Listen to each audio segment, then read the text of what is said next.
Hey, so we off to the next topic, man. And so we're gonna talk about a little bit of Diddy. The first thing I want to say before we get into any of the details, did this trial come quicker? Yeah, Because it seemed I like it. I thought it was gonna take forever before we got to where he was gonna be in court, bro. They trying to put him underneath, bro. I think they trying to cook him quick. I mean, is it just me? Because I feel like how long has he been in jail? 6 months? I mean, it's easier for me to say because I'm not behind the bars. It did seem like it's quick because normally it's like a year before the trial starts, but this one just seemed like it was like, oh, they picking jurors already, man. Okay. So the one thing that stood out to me, well, one of the things that stood out to me because I didn't know, but there's a ton, and then obviously I want to hear everything you got to say. Cassie's 7, 8 months pregnant. Yes. And so I think the third or fourth child. is it? Yeah. Okay. Yeah. She popping them out. I didn't know that. So this is something to see, or would have seen this pregnant woman, this beautiful pregnant woman, Yes. walking in and then have to hear all of the stories. You know, Charlemagne, on a clip I was listening to about the Breakfast Club, they were talking about some of the most recent events. He said Diddy's lawyers are going to have to come off like some of the worst people ever, Yes. to try to go after her, Yes. and some of these other things that have been happening. I agree. It's one of those delicate things where they're like, listen, we're going to have to be really step it in because they can't just come because people are going to look like, well, she's pregnant and why now she's crying, and we don't want the emotion. We just want the details of it.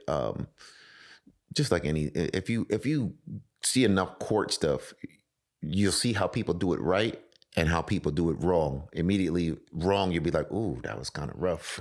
I don't know how you do this one any other way but then to go. I mean, I don't know what defense he has other than to go after and to attack whoever they have to attack who's up there. But they were saying that they're going to make it so that get her to agree that a lot of this was consensual. Okay. So they have to walk her into it. And a good attorney is going to walk you into making a comment that you didn't really want to say. This is true. So they'll just start with this and they'll bring it all the way around, and then they'll ease you into comfort.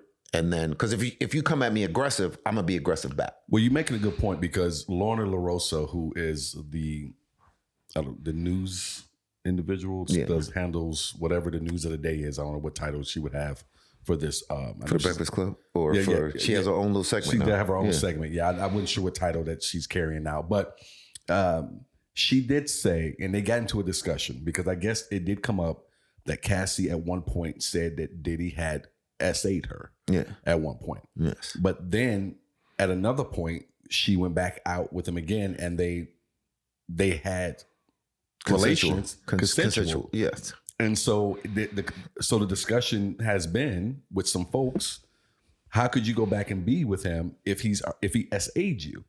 And I'm trying to paraphrase as best I can.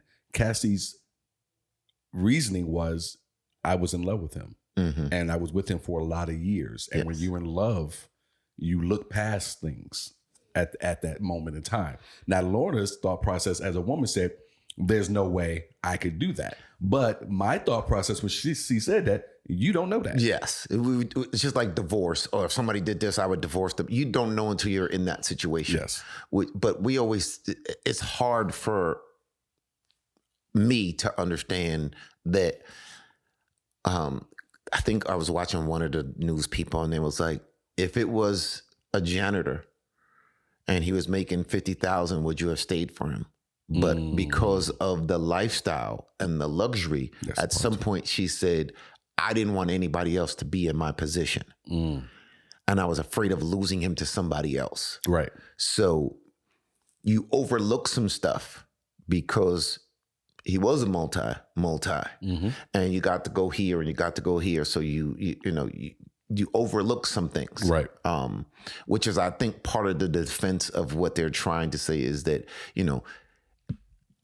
maybe I pushed the envelope on some things, but don't act like you were innocent. And that's what they're trying to do is to muddy up the water a little bit for Cassie and make it so that you did a lot of these things because you wanted to do them. But you also have to take into account her age, I think, and the influence on her as young as she was when he first got his hands on her. I think the other part of it is wasn't she originally an artist, I believe, that he made promises to help, and then that turned from that into so there's plenty I think you can say about her decision making. And again, like I would say to Lorna, you don't know till you're in it. Yes. It's easy for me as a creative to sit here and say, I'm not doing any of that nonsense, but I have a lot of years of experience. Yes. Now I can say that. But at the time, we have all been in a bad relationship. Yes. Too long. Yes. So, you're like, I need to get out of this. I need to get out of this. And I need to get out of this. And as a man, it's a little easier than a woman who's been under the thumb and tutelage of and brainwashing. And this is where the power play comes in, of being so powerful that, as the CEO, as the president, as the face of hip hop, that I'm never going to be able to do anything else because he could just say, hands off. Well, and the part of where I was going to go with being the creative, being the entertainer, you do have to get to a point. Well, you don't have to. I guess you don't have to. But it is, how bad do I want this? Yes. Is doing this getting me to what my ultimate goal is? Or did I change my ultimate goal? Because if she came into it wanting to be an entertainer, singer, or whatever it is, at what point did she say, you know what, I'm not pushing for that anymore. Now I'm just his lady, and I'm going to be doing these things because, like you were hinting to, I like the position I'm in, and I don't want someone else to be in it. And the question is always, what are you willing to sell your soul for? Yeah, as Pops would say. Yeah, is what are you willing to? How bad do you want it? Yes, and again, the youth, and again, I'm not saying that both parties don't have a part to play in it, because I think it's a cop-out to say, well, it was just all him and she didn't, because she made some decisions and had some choices where she could have and was free enough from it that she could have not gone back. But she chose, and, she finally got strong enough to walk away from it fully. Yeah. I'm happy for her, but I also understand that it takes two to tango. Is always my thing. Yeah, So I want to agree and disagree at the same time, only because I keep going back. This takes me back to the Shannon Sharp stuff to a certain degree. Yes, a grown man does not seek out a young lady in her early 20s or her late teens unless he has a full understanding. I can massage this person into what I want them to be. I think it's worse with Diddy, because he was such a prominent icon and had such a power, and she was in the same genre, where OnlyFans and Shannon were two different things. Yeah. But it's the same similar thing. And it took me a while to understand the power play of being in a position of power and having a subordinate and messing, and how that affects different people. I just hate it for both of them, because there's some stuff that has come out in the second day of testimony that was like, oh wow, you did that, and you're into that, and like, you heard the stories and you hear the rumors, but when you actually hear it in court, you're like, oh, you took freak offs to a whole different level there, buddy. It is a staggering amount of information that we are getting. It is a staggering amount of confirmation. Yes. On stories, like you said, we've heard in the industry and out of the industry for years. You being tied to it in your position, for sure, I know, have heard some things at minimum. Yes. So to get confirmation on a lot of it, to hear the story about paying people to come in and have intercourse with her, and the things that was done after the climax. Yes. Yeah. That it just, again, it's stuff that you can't unsee. It's stuff that I would have never even thought of. Yeah. It is crazy. And you know what's crazy? I watched one of my favorite shows is Locked Up on MSNBC. And if you never watched it, it's great. But it's a documentary style show where they go into prisons or county jails and they kind of see the life of these prisoners intermixed with the guards and so on and so forth. Well, there's a very large woman. I forget her exact size, but she was extreme. Like she could have been a offensive lineman for an NFL squad. I'm not saying that to be funny. I'm 100%. And she said at one point, I don't want to ever have to go back to the strip club. And I was like, strip club?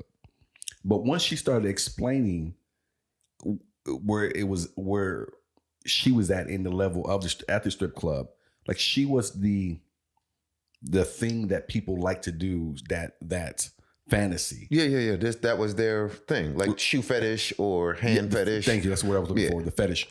There were men who wanted her to just give them piggyback rides for 20 minutes. Men who wanted to wrestle with her. These are the things that got them going. There's people that pay big money for that too. She said men who like sweaty armpits. She was. So it's just crazy to think about what the human mind is into. But if you think about the Romans and the Greeks, it was just repeating stuff that. Yeah, but you don't look to hear her say it and then to hear the stuff that Diddy's into. Yeah. I'm glad I wasn't born when the Greeks were out and the Romans were around. The lack of baths. Oh. Yeah. You know, you're like, oh, well, wait a minute. You know, to each his own. But yeah, Diddy. I think he's never getting out. I don't think he's ever getting out either. I think they plan, like you said, and I agree. They plan to put him as far under the jail for as long as they possibly can. They never wanted anything. We don't want your money. We don't want your bail money. No. We don't want your passport's not good enough. One goal only. Because they knew he would run. I would have ran. Who wouldn't? I would have ran. I'd have been gone, bro. But they're making an example to be seen. Mm-hmm. And they're, trying to clean it up, trying to whatever, just like they did Epstein. Again, there's an example being made that this is not acceptable. This is not right. We're not going to do it. And no matter how powerful you are, we got you. Well, I won't say no matter how powerful, because if you got enough power, yes, you will. But he's not a billionaire, so you can't do the things that billionaires do. True, but I don't think it's just about money. I think it is about connections as well. Yes, and then he burned bridges. So I mean, old old Prince over there. I can't think it was not Prince Charles because he's King Charles now, but he skated on some of the Epstein stuff. No, that was his brother. That was his brother. That's what I'm saying. It wasn't Prince Charles. It was his brother, his younger brother, or older brother, younger brother. So Prince Albert. I think it was the name. I think you were, which brings a whole different thought. It does. That's why I didn't want to say it. So there's some people I think who are still getting away with some things, but you are right. They are putting a lot of people on notice. Yeah, enough is enough. We'll come get you. Yeah, enough is enough. So, I think Shannon is still in jeopardy. Yeah. But I thought I saw him on First Take recent. I thought I saw a clip. I'm not sure. I thought he was not coming back to football season, but he might be able to salvage something. Mm-hmm. I don't know if it's the ESPN thing, but I think he might be able to still salvage something. Well, I saw that the volume logo is not on the podcast anymore. Okay. So that's Colin Cowherd's company. So that's off of there. Now whether that comes back, I don't know. But it's off of there now. Now it's just Shannon's logo on there. Again, you start to get them sponsors is the thing. When folks don't want to pay you and they don't want the backlash. And again, how much any star, any football, basketball entertainer, you're only as good as the heat that I don't have to get from you. Mm-hmm. When the heat overwhelms what you do, gotta go. Well, I know I had a prominent business individual. Actually, I've had a few of them say this to me over the years, that people who want to do business with you normally are going to want to do business with people who are married. Yes. because that shows you have some type of stability. That shows that you have someone who's willing to stand next to you for a long amount of time, over years, and who believes in you, as opposed to, and it makes me think about a lot of this stuff, most recent, with the Diddys, with the Epstein, with Shannon Sharp, guys who are of a certain age, who are not married, never been married, have no designs on being married. It makes you wonder. I shouldn't say it makes you wonder, but I can see what those gentlemen was giving me as advice years ago. Because when you pull the cloth back, you start to see under the hood and you go, those are questionable things, or it might put me in a questionable where I have to answer a question. Hey, you're doing business with this dude who has been accused of this or that. I don't want none of that smoke. Right. So, again, you cheated on your wife or you got divorced. That happens in life. Yes. But essay of somebody and just different, like you're not out at the club. Like, again, even doing bodyguard work, I stopped doing certain people because, listen, I need you to be going to the recording studio, going to the movie set, and going home. Not going to the club afterwards. Because nothing happens 3-4 in the morning good for anybody. So nothing is good is happening. And going back to our friend group, they have a tendency, especially one of them, he likes to go to the after party spots. And I'm like, bro, there's nothing good happening. I got to tell you something about after party spots. Yeah, I'm talking about you, bro. All right, on to the next one, man. That was another good talk. Yes. I'm looking forward to see what happens in the next.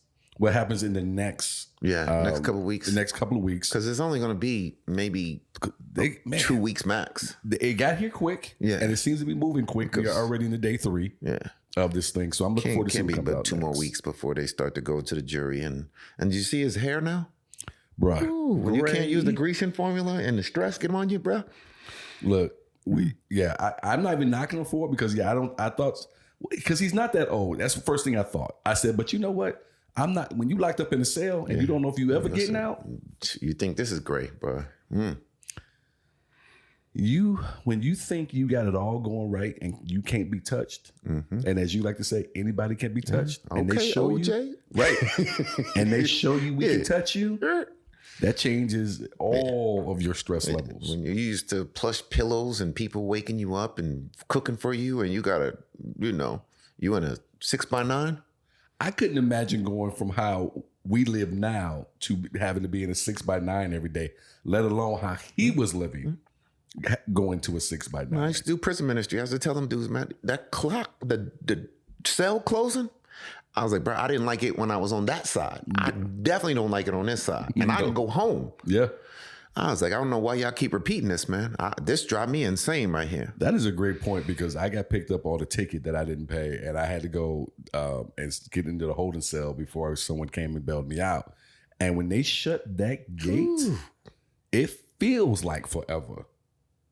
And then you're looking around at people and you're like, what am I doing? That was the first time I ever thought about it as a conservative. That and like most people, you don't believe fat meat is greasy until until it's on your plate. Yeah. But I said, being institutionalized, it changes people. Oh, definitely. Because I refuse to believe that every time someone goes in and out, returning visitors, I refuse to believe that when they hear that gate shut, that they have the same feeling that I had. They feel like, it's a Tuesday. Yeah. Because you start to close it out. Yes. I mean, I live by the airport and sometimes I hear the jets by the base. Sometimes I hear it, sometimes I don't, because it just starts to become normal for you. Man, so you ain't kidding. Yeah, the orange jumpsuit and the chow line and the shower with 18 up. Nah, come on, man. Nah, I'm good. When they brought food around and they were like, the dude's like, you're not gonna eat? I'm not gonna be here long, bro. Here, go ahead. I remember that bologna sandwich came by. You're gonna eat that, bro? Here, take this, man. I'm not even hungry. My stomach is hurting right now. No, I was starving, but to me, mentally, if I hadn't eaten anything, that would have made me feel like I'm going to be here, even though I know I wasn't. Yeah. So I said, no, you go ahead and get that sandwich. I was in knots, like, oh, man, I can't believe I did this dumbness. Oh, absolutely. I'm with you. I'm with you on that. And we not alone. Yes. We know you've been in there too.